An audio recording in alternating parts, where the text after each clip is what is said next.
Fala galera, bom dia, boa tarde, boa noite. Nesse vídeo eu vou ensinar vocês qual é o ponto de troca ideal no Focus Zetec 2.0 16 válvulas, visando a máxima performance, a aceleração máxima.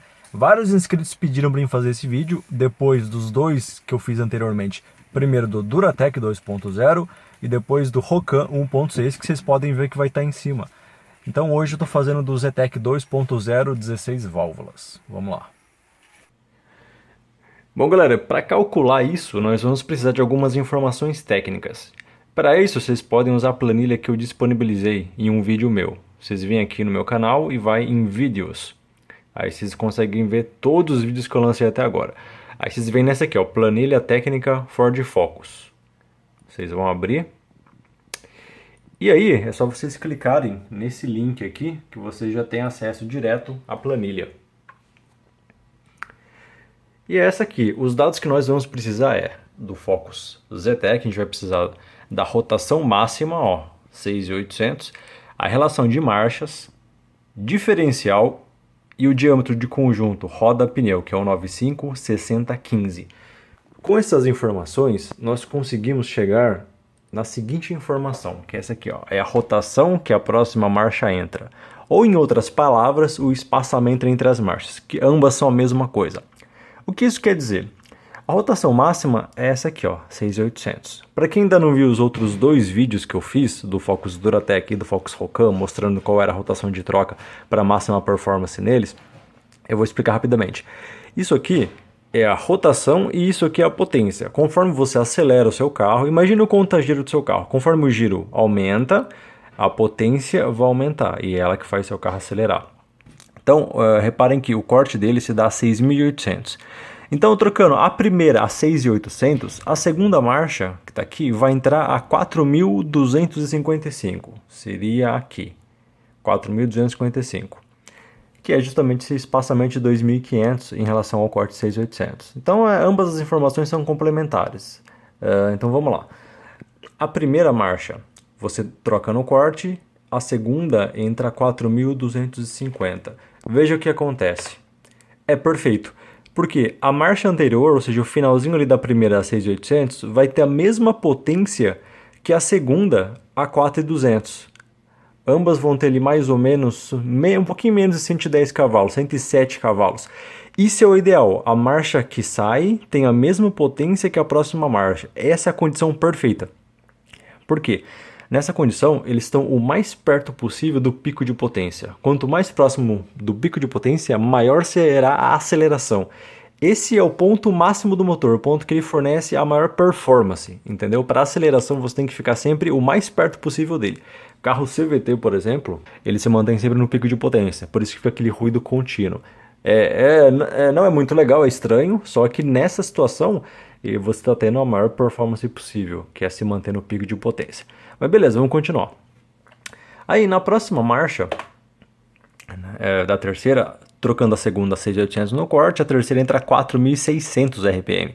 Reparem que já não é mais a condição ideal, porque a segunda sai com uma potência menor e a terceira entra ali com uma potência maior, quase 120 cavalos. Isso não é correto, você vai perder performance dessa forma. Por quê?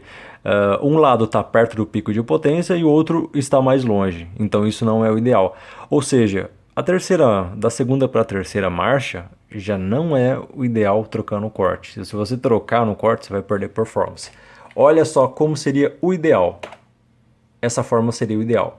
4.500. Ou seja, você troca ao invés de 6.800 a 6.700, você troca 100 RPMs a menos. Consequentemente, a terceira, ao invés de entrar a 4.600, vai entrar a 4.500. Então você diminui 100 RPMs aqui e diminui 100 RPMs aqui e olha só, ficou perfeito de novo. E nas duas situações, as marchas ficam próximas do pico. A marcha que sai com a mesma potência da marcha que entra. Entenderam? Vamos para a próxima marcha agora. Para a quarta. A terceira trocando a 6.800, a quarta vai entrar ali a 4.800, vai entrar aqui. Agora essa discrepância aumentou. Olha só, a marcha que sai com bem menos potência do que a marcha que entra. Isso não é o ideal. O ideal seria que as duas estivessem alinhadas, com a mesma potência. Então a gente vai ter que corrigir também. Então Então, da terceira para a quarta, se você trocar no corte, você também vai perder performance. O ideal seria isso. Olha, aqui eu já reduzi 200 RPM. Ao invés de trocar 6.800, eu reduzi para 6.600. Consequentemente, ao invés de entrar 4.800, vai entrar 4.600 a quarta. Novamente, na mesma linha que é a condição ideal. Ou seja, elas estão agora mais próximas do pico de potência. A marcha sai com a mesma potência que a próxima marcha, quase 120 cavalos. E por fim, a quinta marcha, que a discrepância aumenta ainda mais. Trocando a quarta ali a 6.800, a quinta entra ali a 5.000 RPMs com bem mais potência do que a marcha que saiu. Isso é incorreto. O ideal seria isso aqui. Ó, ao invés de trocar 6.800, trocar 6.500, ou seja, 300 RPM a menos. Consequentemente, ao invés da quinta entrar 5.000, entra também 300 RPMs antes, ou seja, entra ali a 4.700. Então perceba que o espaçamento ele sempre vai ser o mesmo, entendeu? Para isso que a gente precisa da informação de relação de marcha e diferencial. A diferença é que, ao invés do espaçamento de, no caso, 1.700 RPMs, ficar aqui, ele vai ficar aqui, você vai deslocar ele. Então o espaçamento sempre vai ser o mesmo. Só que trocando na rotação correta, ambas as marchas vão ficar mais próximas do pico de potência. Terão então a mesma potência e essa é a condição ideal. Então no Zetec, galera, ele é bem diferente do Rocan e do Duratec. Ele tem infelizmente, tem que ter esse cuidado. Claro, isso é só para extrair o máximo da performance dele, entendeu? Obviamente que seria sendo chato, entendeu? Você pode trocar 6.800 todas as marchas, 6.500 todas as marchas, ele vai andar bem próximo. Só que, tipo, imaginem só, carros exatamente idênticos. O que fizer isso vai levar o que não fizer, entendeu?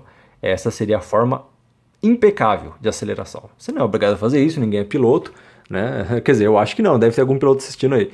Mas essa seria a forma impecável, entendeu? A forma impecável de aceleração com o carro, evidentemente, original, né? Se você fizer alguma alteração, dependendo do que você alterar, você muda a curva de potência e daí tem que recalcular tudo isso novamente. Mas assim, galera, de um modo geral, isso aqui acontece com carros mais antigos. Por exemplo, provavelmente o Astra 127 cavalos vai ser mais ou menos assim também. Talvez o Golf 2.0 120 cavalos. Carros que tem um pico de potência bem cedo. Os carros mais atuais, conforme o tempo passa, eles vão ter um pico de potência cada vez em rotações mais altas, porque a potência específica sobe muito e para ela subir ela precisa girar mais, entendeu? Porque não tem milagre, não tem mágica. Então isso acontece mais em carros mais antigos, tanto que o Rocan e o Duratec, isso já não acontece mais, você não precisa nem se preocupar com isso, é só trocar no corte que já vai ter a máxima performance. Nos carros mais modernos, a grande maioria dos aspirados você pode trocar no corte que vai ter a melhor performance possível, entendeu? Por exemplo, a maioria dos carros hoje, principalmente 1.0, 1.4, tem um pico de potência, ele é 6.500 RPM. Sendo que o corte ali ou é 6.500 ou 6.600, 6.800. Então acaba sendo bem próximo, o pico de potência acaba sendo muito próximo do corte de giro. E daí não precisa se preocupar, é só trocar no corte que você vai ter a melhor performance possível, entendeu? Bom, galera, espero que vocês tenham gostado desse tipo de conteúdo. Qualquer dúvida, postem embaixo.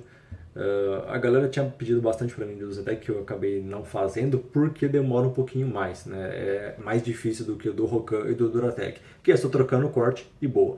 No caso do Zetec tem esse detalhezinho aí, mas tranquilo. Um detalhe interessante para vocês é o seguinte: essa lógica que eu quero passar para vocês se aplica em qualquer carro. Você sempre tem que ficar o mais perto possível do pico de potência para ter a máxima aceleração. Então, por exemplo, imagine o Focus 1.8 Zetec, que ao invés de câmbio MTX usa o câmbio IB5 normal, que tem relações um pouco diferentes. Se o pico de potência dele for ali a 5.500, eu acredito que seja. O pico de potência deve ser igual ao do 2.0. Vai ser uma potência menor, só que o pico é o mesmo, entendeu? A lógica se aplica. Basta pegar as relações, calcular ali, o diâmetro de pneu e roda vai ser o mesmo. E com isso você consegue também ter essa noção. Porque provavelmente no Zetec 1.8 também não, se você trocar no corte, você vai ter perda de performance. Mas a lógica geral é essa. Sempre manter a marcha que sai e a marcha que entra alinhadas com a mesma potência. O objetivo disso é ficar sempre o mais perto, manter as duas sempre o mais perto possível do pico de potência e não só uma. Beleza, galera? Qualquer dúvida, posta aí embaixo. Acho que ficou bem claro isso, eu me alonguei bastante. Obrigado e bom feriadão aí para todo mundo. Valeu!